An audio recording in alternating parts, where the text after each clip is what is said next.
आप सभी बच्चों का फिर से बहुत स्वागत है बिहार बोर्ड क्लास 6 गणित की नई पाठ्य पुस्तक गणित प्रकाश के अध्याय 7 में, जो कि है भिन्न। आज के इस सेशन में हम इस अध्याय का 5वां भाग पढ़ेंगे और पेज नंबर 167 से लेकर 172 तक में दिए गए सभी तथ्यों को जानेंगे, समझेंगे और दिए गए प्रश्नों को हल करने का भी प्रयास करेंगे। तो आइए शुरू करते हैं यहाँ से। इससे पहले सेशन में हमने इससे पहले तक के सारे तथ्यों को जान लिया है। आइए हम निम्नलिखित स्थितियों में प्रत्येक बच्चे के हिस्से की जांच करते हैं। यहाँ पे कुछ सिचुएशन दिए गए हैं। जैसे पहला जो है, एक रोटी दो बच्चों में बराबर बांटी जाती है। तो जब आप एक रोटी को दो बच्चों में बांटेंगे, समझ लीजिए कि ये हमारा एक रोटी हो गया, इसको दो ही बच्चों में बांटना है तो आधा आधा दे दीजिए। आधा को हम क्या कहते हैं? 1/2। चूंकि बच्चों की संख्या 2 है और एक रोटी को बांटना है तो 1/2 दोनों को ये हिस्सा मिलेगा। ये तो काफी आसानी से आप जानते भी हैं, पहले भी हम लोगों ने इस पे डिस्कस किया हुआ है। उसके बाद दूसरा क्या है कि दो रोटी जो है 4 बच्चों में बांटी जाती है। यहाँ पे रोटियों की संख्या हो जाती है 2। ठीक है, ये 2 रोटियां हो गई, ये एक रोटी हो गया और ये आपका दूसरा रोटी हो गया। अब इसे 4 बच्चों में बांटना है। रोटी डबल हुआ तो बच्चों की संख्या भी क्या हो गई? डबल हो गई।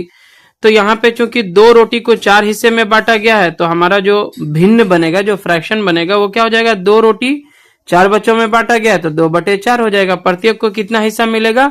2/4, 2/4। यहाँ पे भिन्न था 1/2, यहाँ पे भिन्न बन गया है 2/4। हालांकि आप ध्यान से अगर देखें तो 2 रोटी को 4 बच्चों में बांटा गया है। तो मान लिया जाए कि ये पहला रोटी दोनों आधा आधा ले लिया और ये दूसरा रोटी दोनों आधा आधा ले लिया, तो अभी भी 4 बच्चों में जो 2 रोटियां बांटी जाएंगी वो आधा आधा ही होगा। यहाँ पे भी आधा आधा ही मिला था, यहाँ पे भी चारों को आधा आधा ही मिल रहा है, लेकिन यहाँ पे फ्रैक्शन बना था 1/2, यानी एक रोटी को 2 हिस्से में बांटा गया। और यहाँ पे फ्रैक्शन बना है 2/4। प्रत्येक को कितना मिल रहा है? 2/4, यानी कि 2 रोटियों को जो है 4 हिस्सों में बांटा गया है। आपको बताने की ये कोशिश की जा रही है कि 1/2 और 2/4 एक्चुअल में बराबर ही होता है। ठीक है, एक्चुअल में क्या होता है? बराबर ही होता है। इसी तरह का एक और सिचुएशन देखते हैं। देखिए यहाँ पे क्या है, 3 रोटियां जो है 6 बच्चों में बांटी जा रही, तो फिर 3 रोटी जो है आधा आधा करके 6 बच्चों में बांट दिया जाएगा, लेकिन फ्रैक्शन क्या बनेगा? चूंकि 3 रोटियां हैं, है ना, तो हमारा 3 यूनिट हो गया, 3 इकाई हो गया। इसको बांटेंगे कितना में? 6 बच्चों में, तो 3/6 हो जाएगा। प्रत्येक को कितना हिस्सा मिलेगा? 3/6। देखिए अब यहाँ पे तीनों रोटी को अलग अलग कर दिया गया है। मान लिया जाए बोला गया 6 बच्चों में कि भाई पहला जो 2 बच्चा है एक रोटी में से आधा आधा ले लो, फिर जो दूसरा 2 बच्चा है, तीसरा और चौथा नंबर का, वो भी एक रोटी में आधा आधा ले लो, इस तरह से। और जो 5वां 6ठा लड़का है वो भी एक रोटी में से आधा आधा ले लो। मतलब 3 रोटी को आधा आधा कर दिया गया तो 6 हिस्सा बन गया और 6 को एक एक हिस्सा दे दिया गया। लेकिन यहाँ पे फ्रैक्शन क्या बनेगा? चूंकि 3 रोटी 6 बच्चों में बांटा जा रहा है तो 3/6 हो जाएगा। अब एक्चुअल में सीन क्या बन रहा है कि सब पहली स्थिति में भी दोनों को आधा आधा मिला, दूसरी स्थिति में भी चारों को आधा आधा मिला और तीसरी स्थिति में भी 6 को आधा आधा मिला। तो एक्चुअल में 1/2, 2/4 और 3/6 तीनों क्या है? बराबर ही है, क्योंकि ये तो आधा है ही है। 2/4 का भी अगर आप मान निकालेंगे तो 2/4 में देखिए 2 इकाई 2, 2 दूना 4, तो 1/2 ही आएगा। इसी तरह से 3/6 को भी अगर आप करेंगे तो 3 इकाई 3, 3 दूना 6, तो तीनों का मान एक्चुअल में क्या है? 1/2 ही है। तो इस तरह से जो भिन्न लिखा गया है 1/2, 2/4 या 3/6, तीनों का मान क्या है? बराबर ही है। तो जिन भिन्नों का भाग समान होता है उन्हें तुल्य भिन्न या इक्वल फ्रैक्शन कहा जाता है, इक्विवेलेंट फ्रैक्शन कहा जाता है। तो ऐसे भिन्न जिनका मान समान हो, जिनका भाग समान हो, उसे क्या कहते हैं? तुल्य भिन्न कहा जाता है। इसलिए हम कह सकते हैं कि 1/2, 2/4 और 3/6 सभी क्या हैं? तुल्य भिन्न हैं, इक्विवेलेंट फ्रैक्शन है। इन सब का भाग बराबर बराबर ही है, इन सब का मान बराबर ही है, जो कि 1/2 के बराबर ही आता है।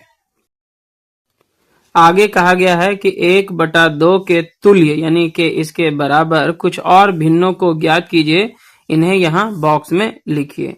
तो यहाँ पे कुछ तुल्य भिन्न ऑलरेडी दिए गए हैं, 1/2 का, 2/4, 3/6, इस तरह से। यहाँ देखिए 1 का दुगना हुआ तो 2 का दुगना भी यहाँ पे आ जाता है, 1 दूना 2 तो 2 दूना 4, 1 तिया 3 तो 2 तिया 6।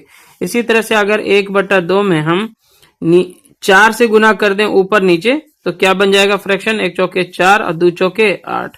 तो ये 4/8 यहाँ पे हम लिख सकते हैं। ये भी क्या है, 1/2 के बराबर ही होगा। आप काट दीजिए, 4 इकाई 4, 4 दूनी 8, तो 1/2 ही आ जाएगा। इसी तरह से 1/2 में अगर हम 5/5 से गुना कर लें तो 1 पचे 5 और 2 पचे 10 आ जाएगा, यानी 5/10 यहाँ पे आप लिख सकते हैं।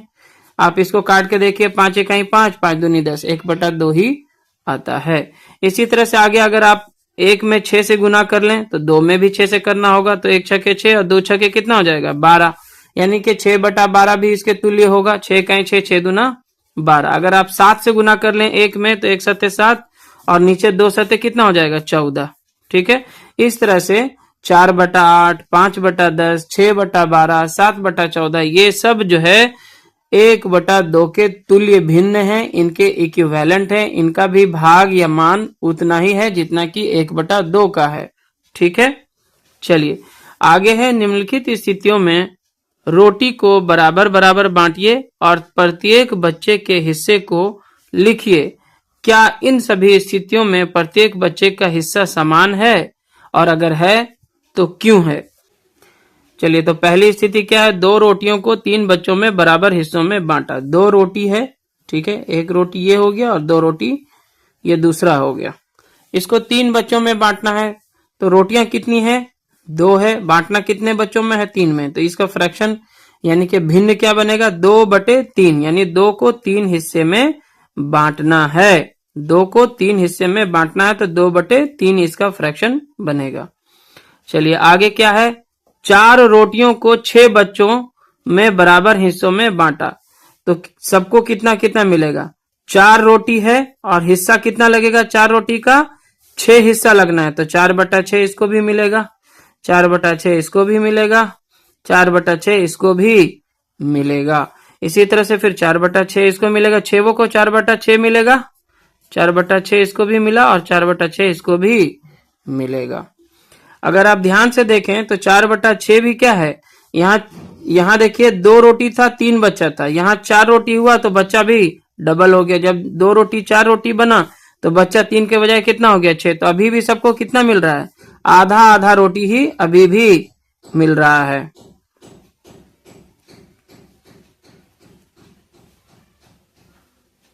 इस तरह से हम देख सकते हैं कि पहली स्थिति में 2 रोटी को जब 3 बच्चों में बांटा गया तो सबको कितना मिला, 2/3 हिस्सा मिला। दूसरी स्थिति में जब 4 रोटी को 6 बच्चों में बांटा गया तो सबको कितना मिला, 4/6। लेकिन एक्चुअल में 4/6 का जब आप मान निकालेंगे तो 4/6 का मान देखिए क्या होता है, 4/6 का मतलब भी क्या होता है, देख लीजिए आप, 2 दूना 4, 2 तिया 6, 2/3 ही होता है। तो अभी भी सबको जो है बराबर हिस्सा ही मिल रहा है। आगे क्या है देखिए, 6 रोटियां हैं और 9 बच्चों में बांटा गया है, तो यहाँ 3 बच्चे, फिर 3 बच्चे, फिर 3 बच्चे, 3 3 6 3 9। पहली स्थिति में देखिए 2 रोटी को 3 में बांटा गया, यहाँ पे भी देखिए 2 को 3 में दे देते हैं, 2 को 3 में दे देते हैं, 2 को 3 में दे देते हैं, इस तरह से 6 रोटी 9 बच्चों में बट गया। तो अभी भी सबका हिस्सा क्या होगा, इसके बराबर ही होगा। जिस तरह से पहली और दूसरी स्थिति में बराबर बराबर है, तीसरी स्थिति में भी क्या होगा, बराबर ही होगा। लेकिन यहाँ पे भिन्न दूसरे रूप में लिखा जाएगा। 6 रोटी है तो 6 ऊपर में लिखाएगा, कितना बच्चों में बांटा गया, 9 बच्चों में, तो 6/9 इन सबको हिस्सा मिलेगा। सबको 6/9 6/9 6/9 मिलता रहेगा 6 बच्चा को, ठीक है, 9 बच्चों को। तो यहाँ पे सारे 9 जो बच्चे हैं सबको कितना मिलेगा, 6/9 करके मिलेगा। और 6/9 का भी जो सरलतम रूप होगा आप देख सकते हैं कि 6/9 को भी हम क्या लिख सकते हैं, 3 से काटिए इसको, 3 दूना 6, 3 तिया 9, तो 2/3 ही आता है। इस तरह से हम कह सकते हैं कि 2/3 जो है वो भिन्न 4/6 और भिन्न 6/9 का सरलतम रूप है। यानी कि 6/9 को अगर हम काट के छोटा करें तो कितना आता है, 2/3। इसी तरह से 4/6 को भी जब हम काट के छोटा करते हैं तो 2/3 ही आ जाता है। अतः हम कह सकते हैं कि 2/3 जो है 4/6 तथा 6/9 का सरलतम रूप है, सिंपलेस्ट फॉर्म है, क्योंकि अब इसको और काट के छोटा नहीं किया जा सकता है। चलिए, क्या आपने इनमें से प्रत्येक भिन्न में अंश और हर के बीच संबंध के बारे में कुछ ध्यान दिया? तो बिल्कुल, जिस तरह से जैसे देखिए यहाँ पे अंश अगर दुगना होता है 2 दूना 4, तो हर भी क्या हो जाता है? दुगना हो जाता है 3 दूना 6। इसी तरह से अंश अगर 3 गुना हो गया 2 तिया 6, तो हर भी 3 गुना हो जाता है 3 तिया 9। समझ में आया? तो जिस अनुपात में अंश बढ़ेगा उसी अनुपात में हर भी बढ़ेगा। आगे पेज नंबर 168 में है, आइए पता लगाएं, लुप्त संख्याएं ज्ञात कीजिए। यहाँ पे कुछ कुछ संख्याएं जो है गायब हैं, उसे यहाँ पे हमें डब्बे में भरना है। 4 मित्रों के बीच बराबर बराबर बांटा गया 5 गिलास जूस। ठीक है, तो जूस कितने थे? 5 गिलास थे। और 5 गिलास को कितने बच्चों में बांटा जाएगा? 4 बच्चों में। तो 5 गिलास है तो 5 ऊपर, बांटेंगे कितना बच्चों में? 4 बच्चों में। तो 4 नीचे, 5/4 हो गया।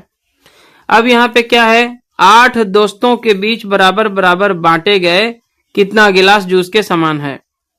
आगे है 8 दोस्तों के बीच बराबर बराबर बांटे गए खाली स्थान गिलास जूस के समान है। देखिए, जब गिलास 5 है तो बच्चे कितने हैं? 4 हैं। अब बच्चे कितने हो गए? 8 हो गए। बच्चे यहाँ 4 के क्या हो गए? डबल हो गए। 4 दूनी 8, तो गिलास भी क्या हो जाएगा? डबल हो जाएगा। जैसे 4 बच्चा में 5 गिलास लग रहा था, तो 8 बच्चा में कितना लगेगा? 5 का डबल। जैसे यहाँ देखिए 4 का 2 गुना हो गया 8। ये इस तरह से समझिए, 5/4 पहले था, अब यहाँ पे क्या किया गया है? नीचे में 8 है। कितना है? 8 है। तो यहाँ पे कितना होगा? तो 4 में कितना से गुना करके 8 लाया होगा? 2 से। तो 4 दूनी 8, तो 5 में भी 2 से गुना होगा तो कितना हो जाएगा? 5 दूनी के 10। तो यहाँ पे हो जाएगा 10/8। कितना हो जाएगा? 10/8। इसी तरह से आइए यहाँ पे दूसरा नंबर को समझिए। आगे है देखिए, 4 किलोग्राम आलू को बराबर बराबर 3 थैलों में भरा गया। आलू कितना है? संख्या कितना है? 4 किलो। मात्रा है 4 किलो। और कितने थैले में भरा गया है? 3 थैले में। तो 4/3 हो गया। अब इसी तरह से कहता है कि 12 किलोग्राम आलू को समान रूप से भरने के लिए कितने थैलों की आवश्यकता होगी? अब देखिए, 4/3 पहले है ना? 4 किलो आलू 3 थैला में भरा गया है। चलिए, तो हम लोग को पता था कि 4 किलो आलू जो है 3 थैले में भरा गया, तो 4/3 हो गया। अब उसके बाद यहाँ पे देखिए, इस तरह से हमें भरने के लिए दिया गया है। 4 में कितना से गुना किया कि 12 आया होगा? तो 4 में 3 से किया, यानी ये जो मात्रा है आलू की 3 गुना बढ़ गई, है ना? तो थैलों की संख्या भी क्या होगी? 3 गुना बढ़ जाएगी। जब अंश में 3 से गुना हुआ है 12 लाने के लिए, तो हर में भी 3 से क्या करना पड़ेगा? गुना करना पड़ेगा। तो 4 तिया 12, तो 3 तिया कितना? 9। तो यहाँ क्या भरेंगे? 9। समझ में आ गया? सी नंबर में देखिए क्या है, 5 बच्चों के बीच बराबर बांटी गई 7 रोटियां। तो यहाँ रोटियों की संख्या कितनी है? 7। कितने बच्चों में बांटा जा रहा है? 5 बच्चों में। तो क्या हो जाएगा? 7/5।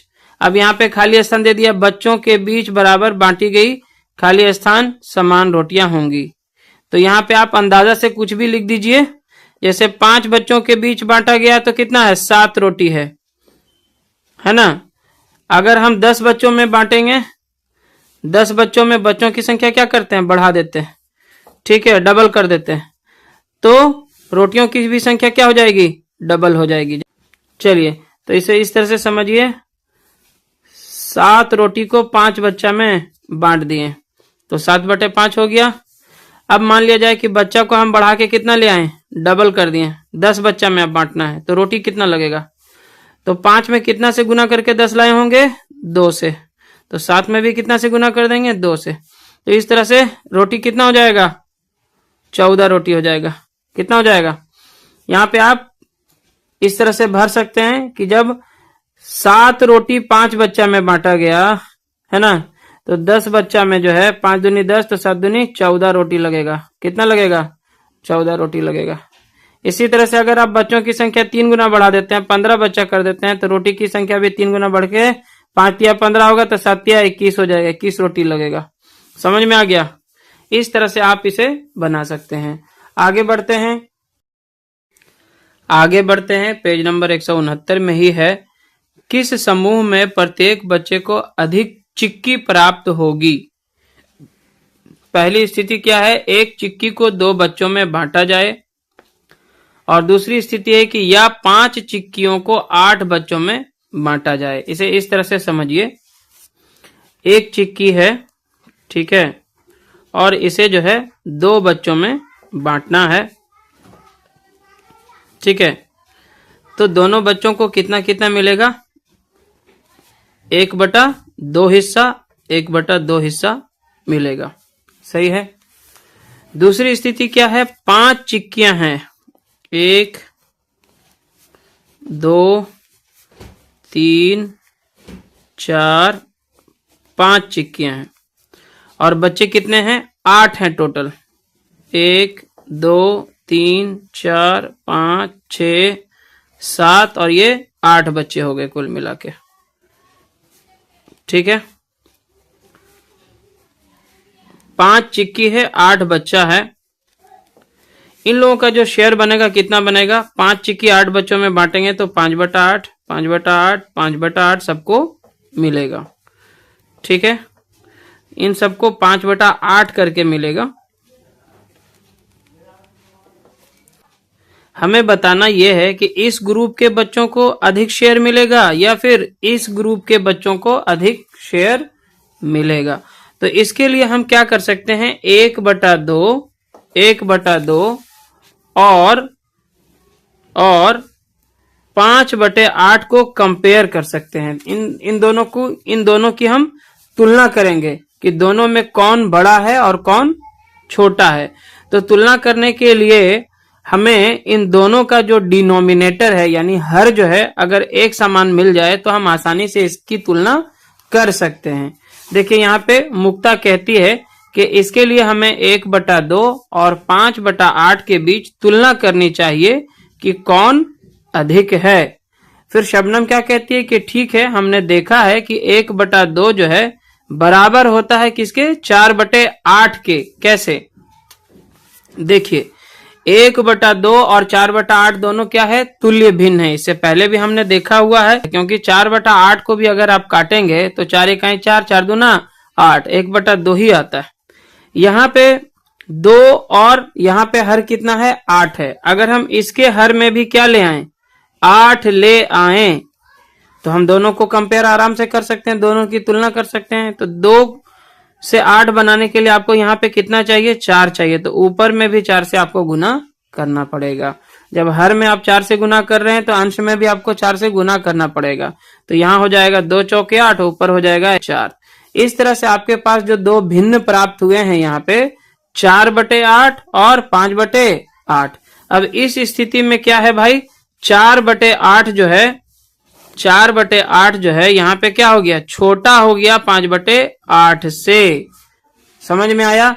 4/8 जब दोनों का हर समान होता है तो जिसका अंश छोटा होता है वह छोटा भिन्न होता है, और जिसका अंश बड़ा होता है वो बड़ा भिन्न होता है। तो इस स्थिति में 4/8 क्या हो गया?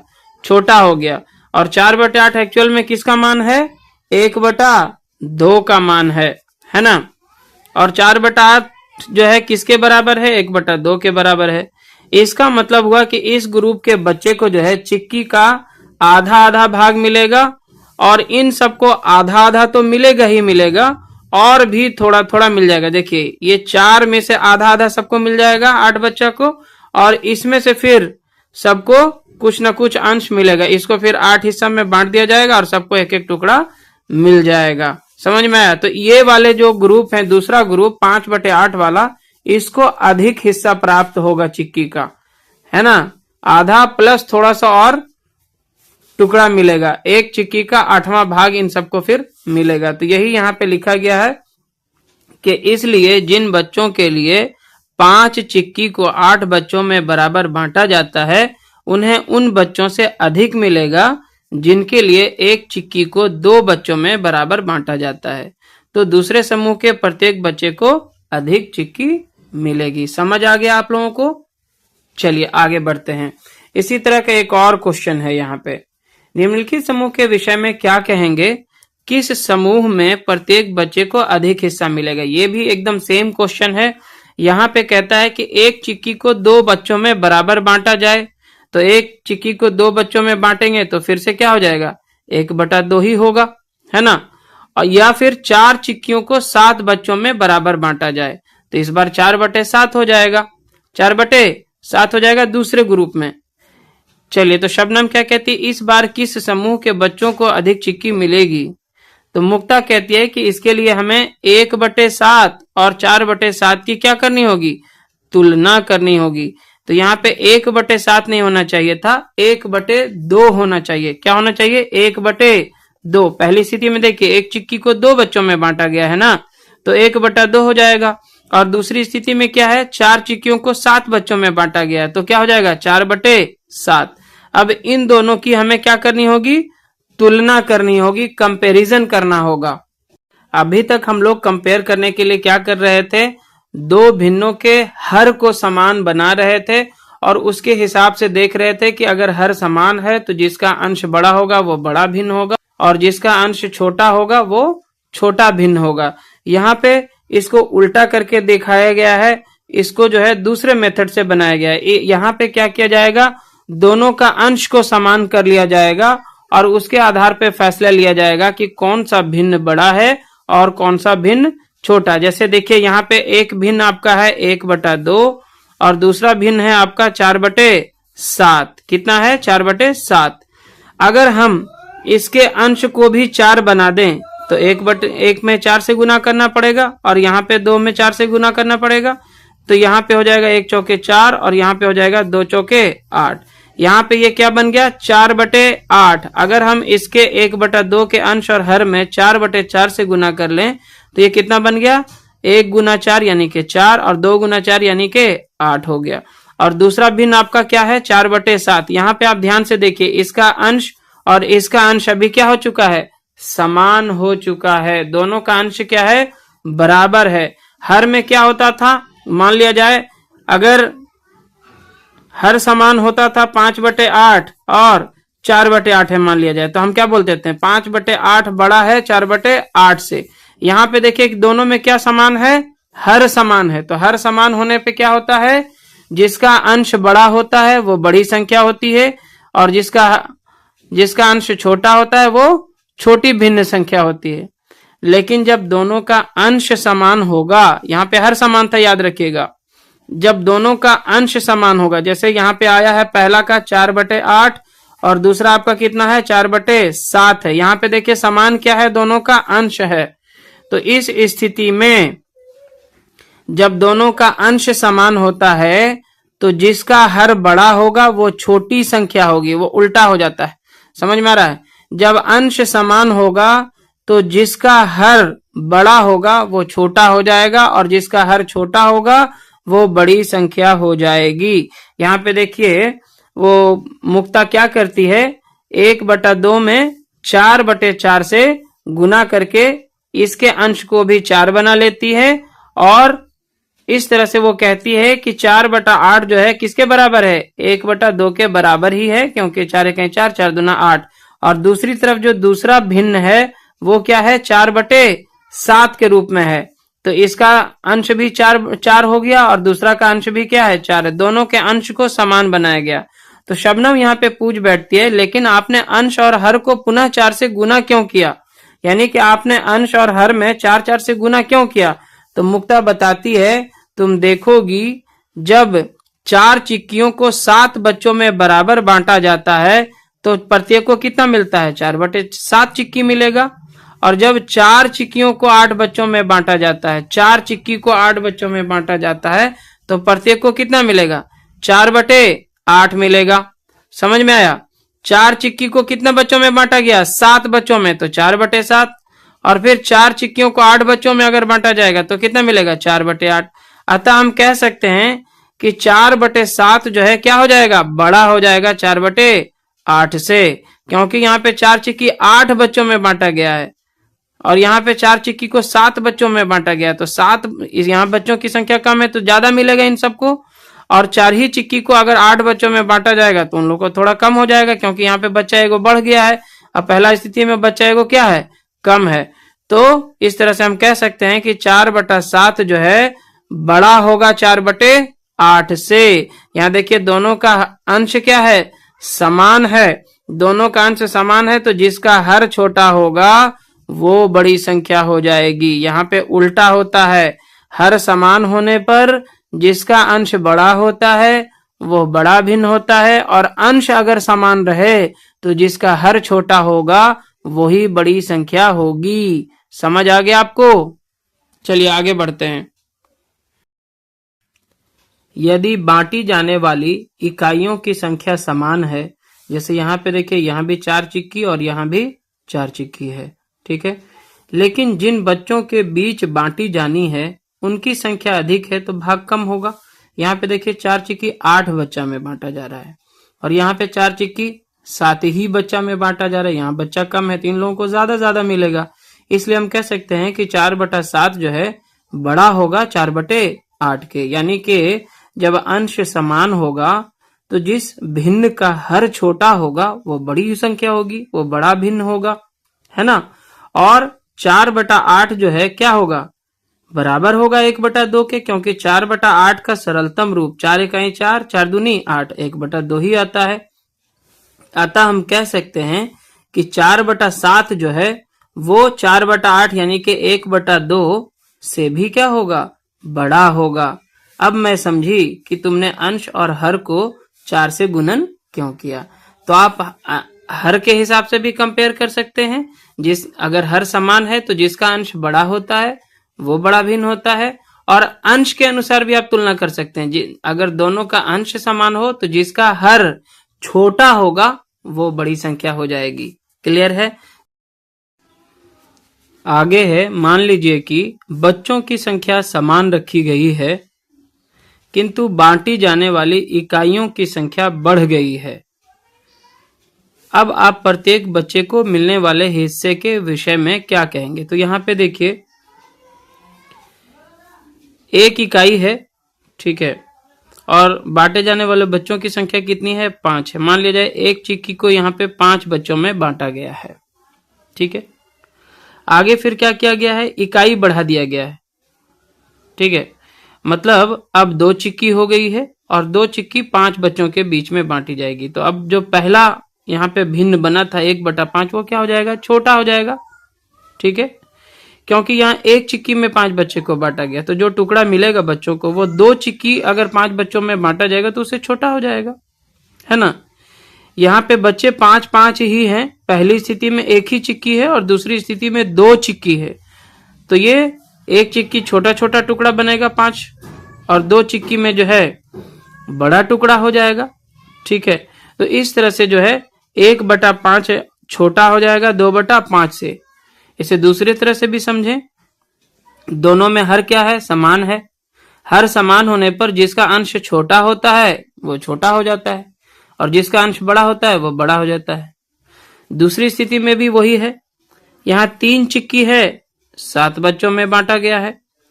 फिर चिक्की की संख्या 4 हो गई, 7 ही बच्चा में बांटा जा रहा है।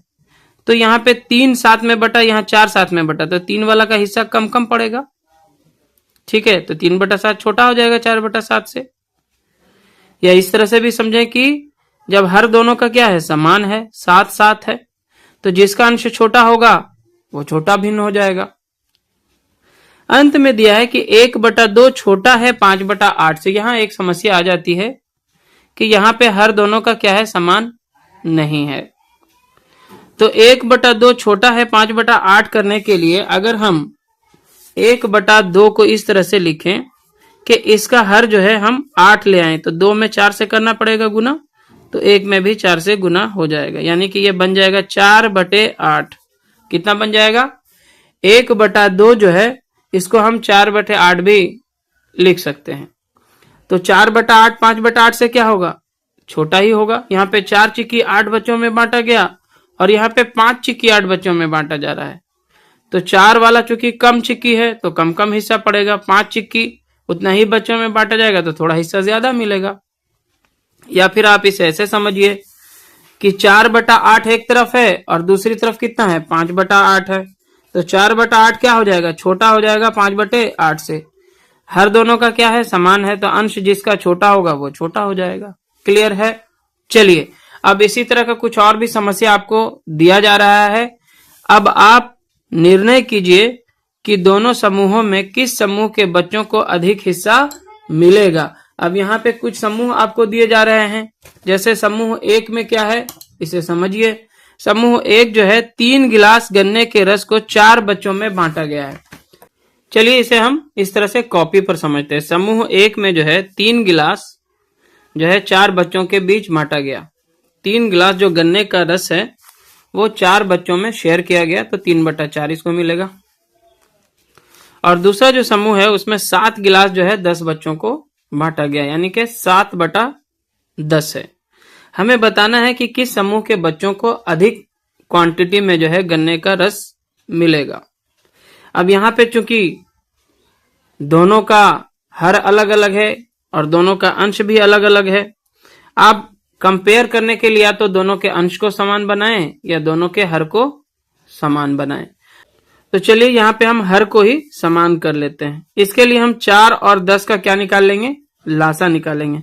तो हरों का लासा यहाँ पे क्या हो जाएगा, लासा यानी कि लघुत्तम समाप वर्तक, वह छोटी से छोटी संख्या है ना जो 4 से भी विभाजित हो जाए और 10 से भी हो जाए। तो 4 और 10 का जब आप लासा निकालेंगे तो क्या निकल के आएगा, देखिए यहाँ पे 2 दूना 4, 2 पचे 10 कटता है, तो हो जाएगा 2 गुने 2 गुने 5, 2 दूना 4 पचे 20। क्या आता है, 20। तो अब हम 3/4 को इस तरह से लिखेंगे कि इसका हर जो है 20 आ जाए। तो 4 में अगर हम 5 से गुना करेंगे तो 4 पचे 20 होगा। जब हर में 5 से गुना होगा तो अंश में भी आपको 5 से करना पड़ेगा। तो इस तरह से हो जाएगा 15/20। ठीक है। और दूसरा जो भिन्न हमारा है 7/10 है। 10 में अगर हम 2 से करेंगे तो 20 हो जाएगा, तो 7 में भी 2 से कर लीजिए तो हो जाएगा 14/20। अब यहाँ पे आप आसानी से बता सकते हैं कि 15/20 जो है वो बड़ा है 14/20 से। 15/20 एक्चुअल में किसका समतुल्य भिन्न है, तो 3/4 का। तो यहाँ पे हम कह सकते हैं कि 3/4 जो है बड़ा है 7/10 से। ठीक है। तो इस तरह से जो है समूह 1 वाले बच्चों को जो है अधिक मिलेगा, इनको अधिक भाग मिलेगा। ठीक है, समझ आ गया आपको। चलिए आगे बढ़ते हैं। तो यहाँ पे शबनम ने कहा भी था कि पहले 2 समूहों की तुलना करने के लिए हमें भिन्नों 3/4 और 7/10 के तुल्य भिन्न ज्ञात करना है। अगला जो है इसी में क्वेश्चन नंबर 2 में क्या है, देखिए क्वेश्चन नंबर 2 में है समूह 1 में जो है 4 गिलास गन्ने को 7 बच्चों में बांटा गया है। दूसरा में समूह 1 जो है आपका समूह 1 जो है इसमें 4 गिलास को 7 बच्चों में बांटा गया। 4/7 है, यानी कि 4/7 है ये। और जो दूसरा समूह है इसी में समूह 2 जो है इसका, ठीक है, इसमें क्या किया गया है, 5 गिलास गन्ने को 7 बच्चों में बांटा गया है। 5 गिलास गन्ने को जो है 7 बच्चों में बांटा गया, 5/7 है। ठीक है। तो यहाँ पे बताना है कि कौन से समूह की तुलना करना आसान है और क्यों। तो यहाँ पे देखिए ये काफी आसान है क्योंकि दोनों का हर क्या है, समान है। यहाँ पे देखिए 4 गिलास 7 बच्चों में बांटा गया, यहाँ 5 गिलास 7 बच्चों में बांटा गया। तो यहाँ गिलास की संख्या कम है तो यहाँ क्वांटिटी भी क्या होगा, कम हो जाएगा। यहाँ गिलास ज्यादा है, बच्चा उतना ही है, तो यहाँ पे शेयर जो है ज्यादा मिलेगा।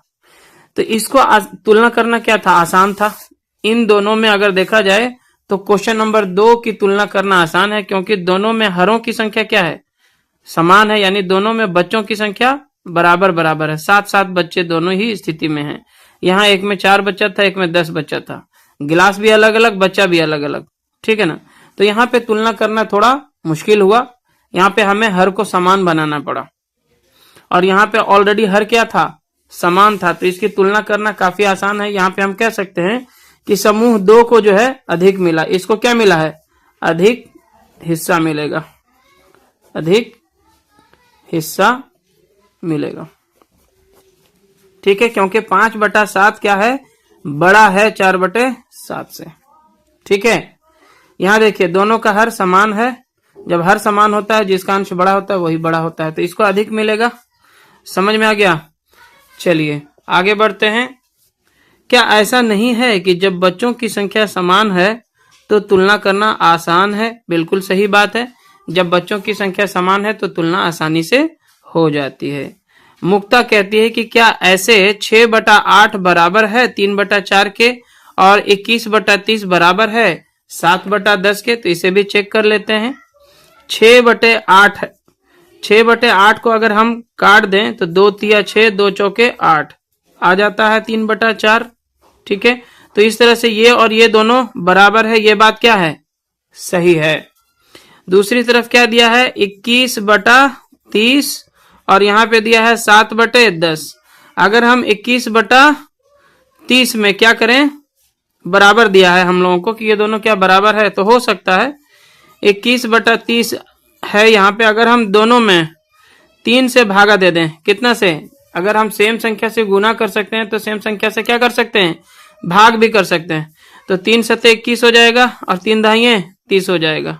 ठीक है, तो ये भी दोनों क्या है, बराबर ही है, तो ये भी सही है। क्लियर है। एक भिन्न में सेम संख्या से ऊपर नीचे गुना करके भी आप तुल्य भिन्न ला सकते हैं, और सेम संख्या से भाग देके भी आप तुल्य भिन्न ला सकते हैं। चलिए शबनम यहाँ पे कहती है, यहाँ एक शर्त है, 2 भिन्नों के लिए प्रयोग की गई भिन्नात्मक इकाइयां समान होनी चाहिए। जैसे 2/6 और 3/6, दोनों में भिन्नात्मक इकाई क्या है, 1/6 है। जैसे देखिए इस तरह से ये बढ़ा होगा, 1/6, 2/6, 3/6। ठीक है ना, ये 6/6 तक जाएगा, कहाँ तक जाएगा, 4/6, 5/6 और फिर 6/6, यानी कि 1 इकाई। ये 1 इकाई को 6 भागों में बांटा गया दिख रहा है।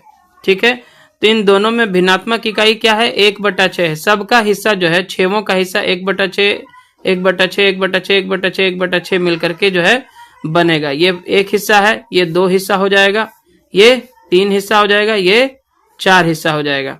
ठीक है, ये 5 हिस्सा हो जाएगा और ये 6ठा हिस्सा है। इस तरह से जो है इसमें प्रत्येक इकाई जो है 1/6 के बराबर होगा, अर्थात हर समान है, किंतु 6/8 और 21/30 में भिन्नात्मक इकाइयां समान नहीं हैं। दोनों में हर जो है क्या है, असमान है। तो क्या ये दोनों समान है कि नहीं है, तो हम क्या करेंगे, 6/8 और 21/30 की तुलना इस तरह से करते हैं। देखिए इसको अगर हम काट दें, 2 से काटते हैं तो 2 तिया 6, 2 चौके 8, कितना आता है, 3/4 आता है।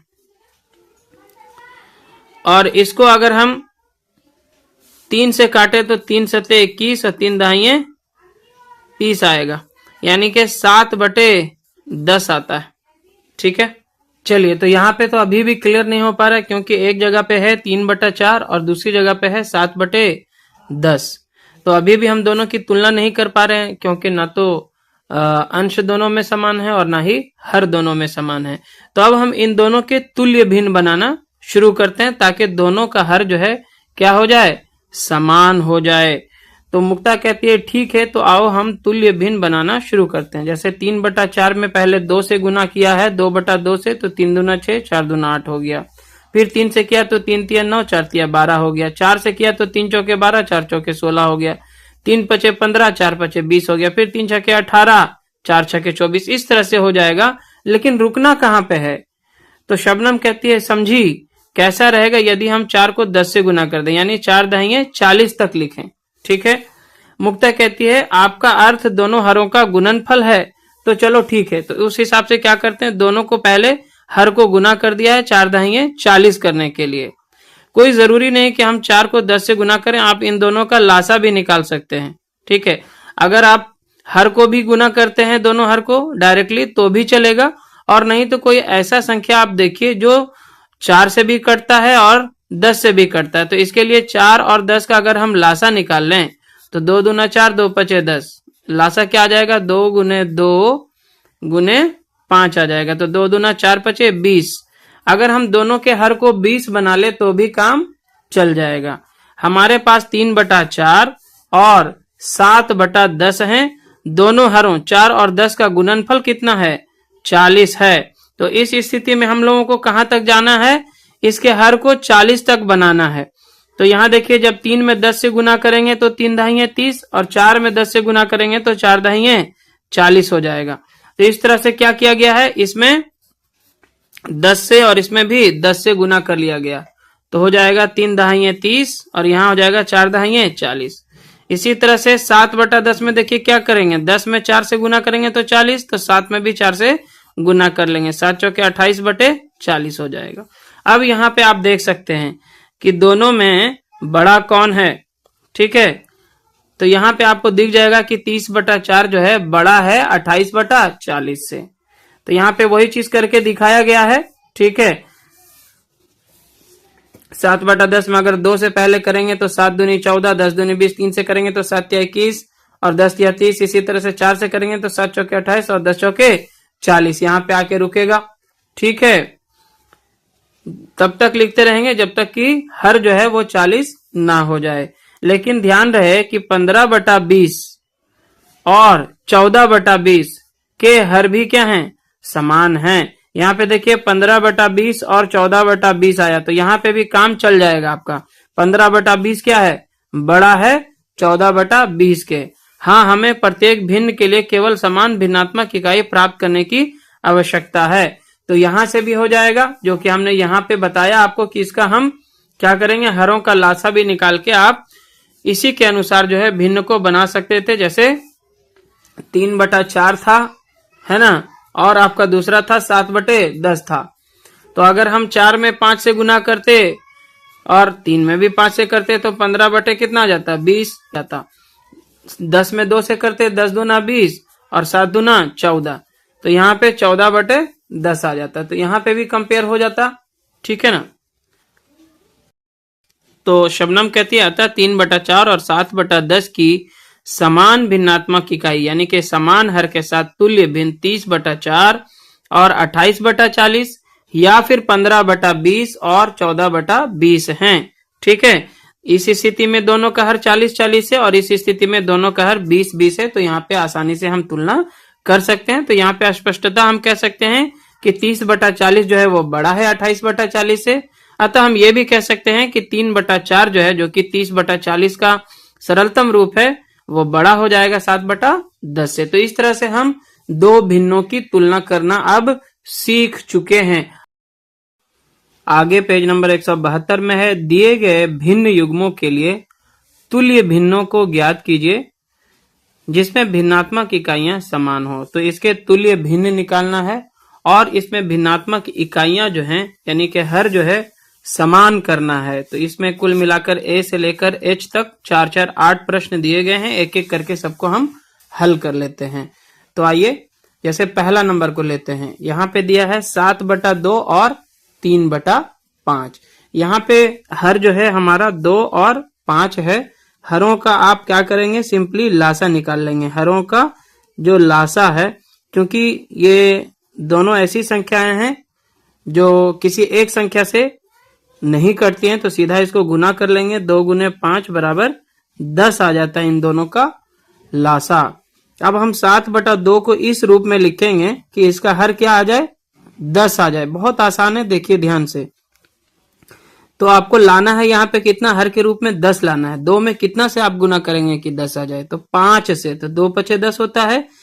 आपको सिर्फ ये ध्यान रखना है कि जब आप हर में 5 से गुना कर रहे हो तो अंश में भी 5 से ही गुना करना पड़ेगा, ताकि इस भिन्न में कोई चेंजेस ना आए। देखिए 5 ऊपर नीचे तो कट के खत्म ही हो जाएगा। तो ये एक्चुअल में 7/2 ही उसका मान आएगा, है ना। तो यहाँ बन जाता है इस तरह से 2 पचे 10, तो ऊपर हो जाएगा 7 पचे 35। ये हो गया। और दूसरा आपका जो भिन्न है 3/5 है। अब 5 को भी आपको क्या बनाना है, 10 बनाना है। हर के रूप में दोनों को समान करना है। तो अब हम 5 में कितना से गुना करें कि 10 आ जाए, तो आप बोलेंगे कि 2 से कर दीजिए, तो 5 दूना 10 होता है, तो ऊपर 3 में भी 2 से गुना करना होगा, 3 दूना 6। तो ये दोनों जो है देखिए अब भिन्नात्मक इकाइयां इन दोनों की समान हो चुकी हैं। यहाँ 35/10 और यहाँ 6/10। ठीक है, तो ये आपका आंसर बनेगा। बस इतना ही करना है, दोनों को समान कर देना है, दोनों के हर को समान कर देना, बस इतना ही करना है आपको। अब जैसे यहाँ पे देखिए 8/3 और 5/6 है, तो हरों का लासा जब निकालेंगे, हर क्या होता है, किसी भी भिन्न का नीचे वाला भाग जो होता है हरों का लासा। तो 3 और 6 का जब आप लासा निकालोगे तो 6 ही आएगा। 3 और 6 का लासा क्या आएगा, देखिए 3 इकाई 3 और 3 दूना 6। गुना करिए, 3 को 2 से करेंगे, 3 दूना 6 ही आएगा। कितना आएगा, 6 है, तो लासा कितना आया है, 6। हरों का लासा कितना आ गया, 6 आ चुका है। तो अब हम क्या करेंगे, 8/3 को इस रूप में लिखेंगे कि इसका हर हमें कितना प्राप्त हो, 6 प्राप्त हो। तो 3 में 2 से अगर आप गुना करेंगे तो 6 आएगा। इसी तरह से 8 में 2 करना होगा गुना, तो 8 दूना 16 बटे ये 6 हो जाएगा। ठीक है, चलिए उसी तरह से फिर है 5/6। तो यहाँ पे ऑलरेडी तो इसका हर 6 है ही है, तो इसमें हम सिर्फ 1 और 1 से ही गुना कर लेते हैं, तो 5 इकाई 5 और ये 6 इकाई 6 ही रहेगा। यानी कि दोनों के हर को अगर हम समान बनाएंगे तो 5/6 तो अपनी जगह पे है, लेकिन ये क्या हो जाएगा, 16/6 हो जाएगा, है ना। एक्चुअल ये 8/3 का ही रूप है। इसको अगर कोई 2 से काट दे तो 2 तिया 6 और 2 8 16, 8/3 ही आएगा। तो ये जो है दोनों की भिन्नात्मक इकाइयां यहाँ पे क्या हो चुकी हैं, समान हो चुकी हैं। आगे इसी तरह से 3/4 और 3/5 को भी हम कर सकते हैं। देखिए यहाँ पे हरों का जो लासा होगा, तो हर यहाँ पे कौन कौन है, लासा मतलब लघुत्तम समापवर्तक वह छोटी से छोटी संख्या जो दोनों ही संख्याओं से पूरी तरह विभाजित हो। तो यहाँ पे 4 और 5 में गुना करने से ही केवल आ जाएगा 4×5 20, इनका लासा है। अब हम 3/4 को इस रूप में लिखेंगे कि इसका हर हमें कितना प्राप्त हो, 20 प्राप्त हो। तो यहाँ पे कितना से गुना करना पड़ेगा, 5, 4 में 5 से, तो 3 में भी 5 से, 3×5 15 और यहाँ 4×5 20 हो जाएगा। अगला जो हमारा भिन्न है 3/5 है। यहाँ पे भी हमें हर के रूप में कितना लाना है, 20 लाना है। तो 5 में यदि हम 4 से गुना करेंगे तो 5 चौके कितना हो जाएगा, 20। तो यहाँ 3 में भी हमें 4 से ही गुना करना पड़ेगा, 5 चौके 20, तो 3 चौके कितना है यहाँ पे 12। इस तरह से देखिए दोनों की इकाई जो है भिन्नात्मक इकाई यानी हर जो है यहाँ पे दोनों की क्या हो चुकी है, समान हो चुकी है। इसी तरह से देखिए 6/7 और 8/5 दिया गया है। इन दोनों में भी हरों का आप लासा निकाल दीजिएगा, हरों का लासा बराबर। तो यहाँ पे 5 और 7 ऐसी संख्या है जो किसी और से कटती नहीं है, दोनों के दोनों, तो सीधा इसका गुना कर देंगे। 7×5 35 निकल के आता है। कितना निकल के आता है, 35। यानी 35 वह छोटी से छोटी संख्या है जो 7 से भी कट जाएगा और 5 से भी कट जाएगा, दोनों से कटेगा। तो यहाँ पे हम 6/7 को क्या करेंगे, इस रूप में लिखेंगे कि इसका हर जो है कितना के बराबर हो, 35 के बराबर हो। तो 7 में यदि आप 5 से गुना करेंगे तो 35 हो जाएगा। जब आप हर में 5 से कर रहे हैं तो अंश में भी आपको 5 से ही करना पड़ेगा। इस तरह से ये हो जाएगा 30/35, जो कि 6/7 के तुल्य भिन्न है, इसके इक्विवेलेंट है, इसके बराबर ही इसका मान है। आप 5 से काटिएगा, 5 6 के 30, 5 7 35, वापस 6/7 ही ये हो जाएगा। इसी तरह से 8/5 को भी आपको ऐसे लिखना है कि नीचे आपका हर के रूप में क्या आ जाए, 35 आ जाए। तो इस तरह से आपको यहाँ पे हर में जो है 7 से गुना करना पड़ेगा। 5 7 35, तो 8 7 भी कितना हो जाएगा, 8 7 56, 8 7 कितना हो जाएगा 56। इस तरह से जो है देखिए ये क्या हो गया, दोनों का हर जो है अब समान हो चुका है। यहाँ भी 35, यहाँ भी 35। तो हमने इसे उस रूप में लिख लिया है कि भिन्नात्मक इकाइयां सेम हो जाए। चलिए आगे फिर बढ़ते हैं। यहाँ है 9/4 और 5/2। यहाँ पे 4 दूना 8 करने की जरूरत नहीं है, क्योंकि हरों का लासा जो है यहाँ पे आप निकालेंगे 4 और 2 का लासा, तो कितना निकल के आएगा, आप साइड में कहीं पे देखिएगा कि 4 और 2 का जो लासा निकालते हैं तो 2 दूना 4, 2 इकाई 2, यानी कि 2 गुने 2 बराबर 4 ही इसका लासा आता है। कितना आता है, 4 आता है, ठीक है ना। तो 4 यहाँ पे हम लिख लेते हैं। अब हम 9/4 में क्या करेंगे, देखिए ये तो ऑलरेडी इसका लासा, इसका हर जो है 4 है ही है, तो इसमें हम कुछ नहीं करते हैं, 1/1 रहने देते हैं, यानी कि 9/4 रह जाएगा। 5/2 में हम क्या करते हैं, चूंकि हर हमें क्या लाना है, 4 लाना है, तो 2 में 2 से करेंगे तो 5 में भी 2 से हो जाएगा। 5 दूनी 10 और नीचे हो जाएगा 2 दूना 4। तो ये देखिए आप दोनों का हर क्या हो चुका है, समान हो चुका है, ठीक है। चलिए तो ये हमारा हल हो गया। इसी तरह से यहाँ पे देखिए दिया है 1/10 और 2/9, तो हरों का लासा जो यहाँ पे होगा 90 होगा। कितना होगा, 10×9 = 90, क्योंकि 9 और 10 दोनों ऐसी संख्याएं जो किसी एक संख्या से नहीं कटती। जैसे ये 2 से कटेगा तो ये नहीं कटेगा, 3 से ये कटेगा तो ये नहीं कटेगा, तो सीधा क्या करना है, गुना कर देना है इस स्थिति में। अब जो है 1/10 को हम ऐसे लिखेंगे कि हमारा जो हर है वो कितना आ जाए, 90 आ जाए। जो हर है हमारा क्या आ जाए, 90 आ जाए। तो इसके लिए हम क्या करेंगे, 10 में 9 से गुना करेंगे, तो 1 में भी 9 से गुना होगा। 10×9 = 90, तो 1×9। समझ में आ गया। चलिए इसी तरह से 2/9 है। अब जो है 9 में हम कितना से गुना करें कि हमारा 90 आ जाए, तो 9 में हम 10 से गुना करेंगे तो 90 होगा। 10 9 दहिये 90, इसी तरह से 2 दहिये कितना हो जाएगा, 20, तो 20/90। इस तरह से हमने इसे जो है समान भिन्नात्मक इकाई के रूप में लिख दिया है।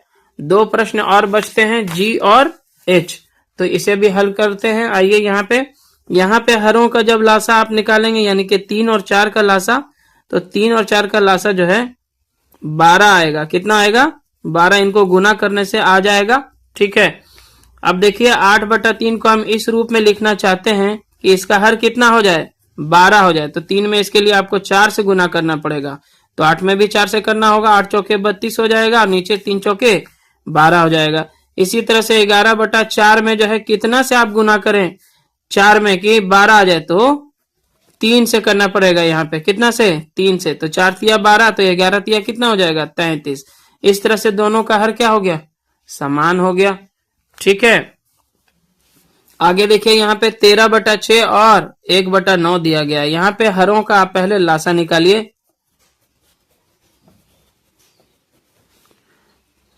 तो 6 और 9 का अगर आप लासा निकालते हैं तो देखिए यहाँ पे 2 तिया 6 और 3 से काटना है इसको, 3 दूना 6 और 3 तिया 9, तो लासा कितना हो जाएगा, 3 × 2 × 3, 3 दूनी 6 तिया 18 निकल के आता है। कितना आता है, 18, ठीक है। यहाँ पे गुना करने का जरूरत नहीं है, क्योंकि ये दोनों ऐसी संख्याएं जो 3 से विभाजित हो रही थी।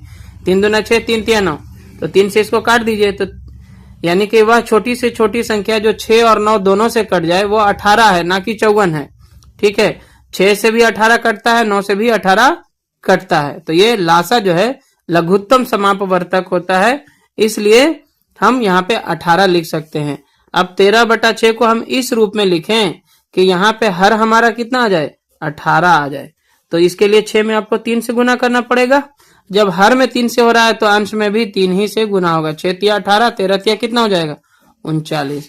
इसी तरह से 1/9 है, यहाँ पे हमें कितना लाना है, हर के रूप में 18 ही लाना है, तो 9 में 2 से गुना करना पड़ेगा। कितना से, 9 दूना 18, तो 1 दूना कितना हो जाएगा, 2। इस तरह से दोनों का हर यहाँ पे क्या हो गया, समान हो गया, तो समान भिन्नात्मक इकाई यहाँ पे आ गई है। अब चूंकि ये वीडियो लेसन काफी लंबा हो चुका है, तो आज के इस सेशन में हम यहीं तक रखते हैं।